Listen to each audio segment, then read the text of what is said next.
चलिए डालते हैं एक नज़र आज की 10 सबसे बड़ी महत्वपूर्ण खबरों पर। भारत ने अपनी सैन्य ताकत को और पुख्ता करते हुए ओडिशा के चांदीपुर रेंज से Pinaka long range guided rocket LRGR 120 का सफल परीक्षण किया है। ये रॉकेट 120 किलोमीटर की दूरी तक सटीक वार करने में सक्षम है। रक्षा मंत्री राजनाथ सिंह ने DRDO को इस उपलब्धि पर बधाई देते हुए इसे आत्मनिर्भर भारत की दिशा में एक बड़ी जीत बताया है। बांग्लादेश की पूर्व प्रधानमंत्री और BNP प्रमुख खालिदा जिया का 80 साल की आयु में ढाका के अस्पताल में निधन हो गया। वे लंबे समय से बीमार थी। प्रधानमंत्री नरेंद्र मोदी ने उनके निधन पर गहरा दुख व्यक्त किया और भारत बांग्लादेश संबंधों में उनके योगदान को याद किया।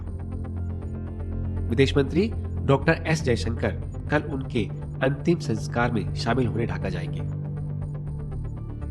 उत्तर भारत में कड़ाके की ठंड और घने कोहरे ने दस्तक दी है। दिल्ली NCR में विजिबिलिटी 0 दर्ज की गई, जिससे विमान सेवाओं और ट्रेन्स पर बुरा असर पड़ा है। मौसम विभाग ने रेड अलर्ट जारी किया है। वहीं दिल्ली का AQI गंभीर श्रेणी 400 प्लस में पहुंच गया है, जिसके चलते प्रदूषण नियंत्रण के लिए विशेषज्ञ समिति का गठन किया गया है।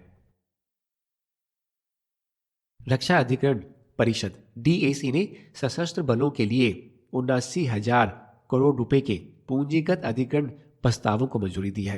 इसमें सेना के लिए रॉकेट, मिसाइल और रडार प्रणालियों के साथ साथ नौसेना के लिए उन्नत निगरानी उपकरण शामिल है।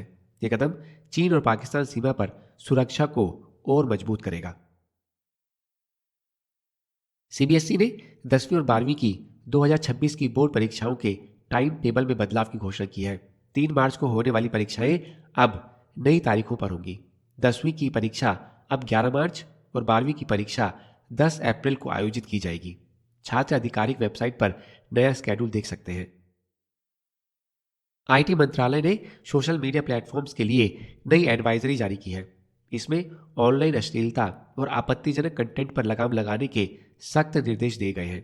सरकार अब OTT प्लेटफॉर्म्स के लिए भी सेंसरशिप के नए मानकों पर विचार कर रही है, ताकि शालीनता बनी रहे। भारतीय महिला क्रिकेट की स्टार बल्लेबाज स्मृति मंधाना ने अंतर्राष्ट्रीय क्रिकेट में 10,000 रन पूरे कर लिए हैं। वे ये उपलब्धि हासिल करने वाली दुनिया की चौथी और भारत की दूसरी खिलाड़ी बन गई हैं।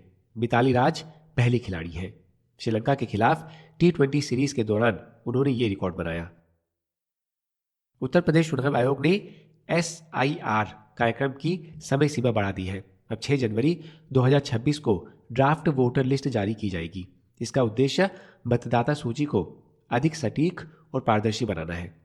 मतदाता 6 जनवरी के बाद अपनी जानकारी ऑनलाइन चेक कर सकेंगे। इंडिगो एयरलाइंस ने अपने पायलट्स के लिए नए साल का तोहफा दिया है। 1 जनवरी से पायलट्स के भत्तों और अलाउंस में भारी बढ़ोतरी की जाएगी। इसमें नाइट अलाउंस और घरेलू ले ओवर खर्चों में सुधार शामिल है। ये फैसला पायलट्स की कमी और हड़ताल की धमकियों के बीच एयरलाइन की स्थिति को मजबूत करने के लिए लिया गया है। इजराइल के प्रधानमंत्री बेंजामिन नेतन्याहू ने घोषणा की है कि अमेरिका के निर्वाचित राष्ट्रपति डोनाल्ड ट्रंप को इजराइल का सर्वोच्च नागरिक सम्मान इजराइल प्राइज दिया जाएगा। ये पहली बार है जब किसी गैर इजरायली को ये सम्मान दिया जा रहा है। ट्रंप को अगले साल इजराइल के स्वतंत्रता दिवस समारोह में आमंत्रित भी किया गया है। तो ये थी देश और दुनिया की मुख्य खबरें।